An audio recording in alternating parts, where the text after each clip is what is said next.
वाराणसी के पास एक छोटे से गांव में हरिप्रसाद सेठ रहता था। उसकी संपत्ति और धन दौलत की कोई सीमा नहीं थी। उसके पास हजारों बीघा जमीन, कई व्यापारिक प्रतिष्ठान और असीमित धन था। लेकिन उसके पास एक चीज नहीं थी, दया और करुणा का भाव। हरिप्रसाद अपने धन पर इतना अभिमानी था कि गांव के गरीब किसानों और मजदूरों की पीड़ा उसे कभी नहीं सताती थी।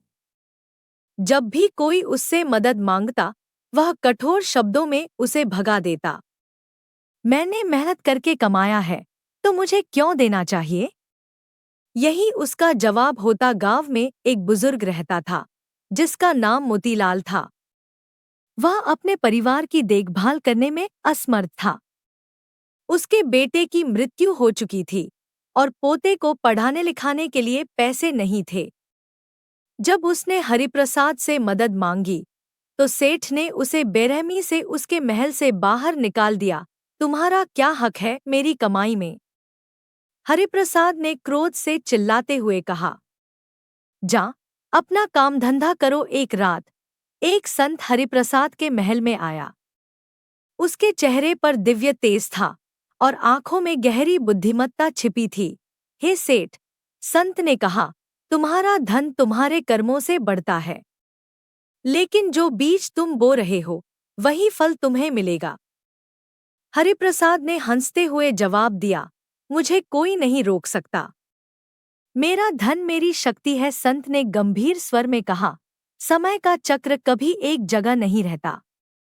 जो तुम दूसरों के साथ करते हो, वही तुम्हारे साथ होगा। कुछ वर्षों बाद अचानक हरिप्रसाद के जीवन में भयंकर परिवर्तन आया।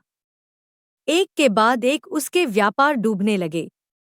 उसके खेत सूख गए, व्यापारिक प्रतिष्ठान बंद हो गए और धीरे धीरे उसकी सारी संपत्ति चली गई। उसी समय उसका एकमात्र पुत्र गंभीर रूप से बीमार पड़ गया।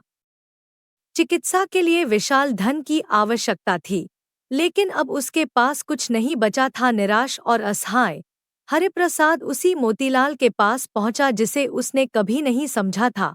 मुझे माफ कर दो, हरिप्रसाद ने रोते हुए कहा। मैंने तुम्हारी मदद नहीं की और अब मुझे स्वयं मदद की आवश्यकता है। मोतीलाल ने करुणा से उसकी ओर देखा। बेटा, देर से ही सही, तुमने सीखने की भावना दिखाई है। आओ, हम तुम्हारे बेटे का इलाज करेंगे। मोतीलाल के आशीर्वाद और दया से हरिप्रसाद के बेटे का इलाज हुआ।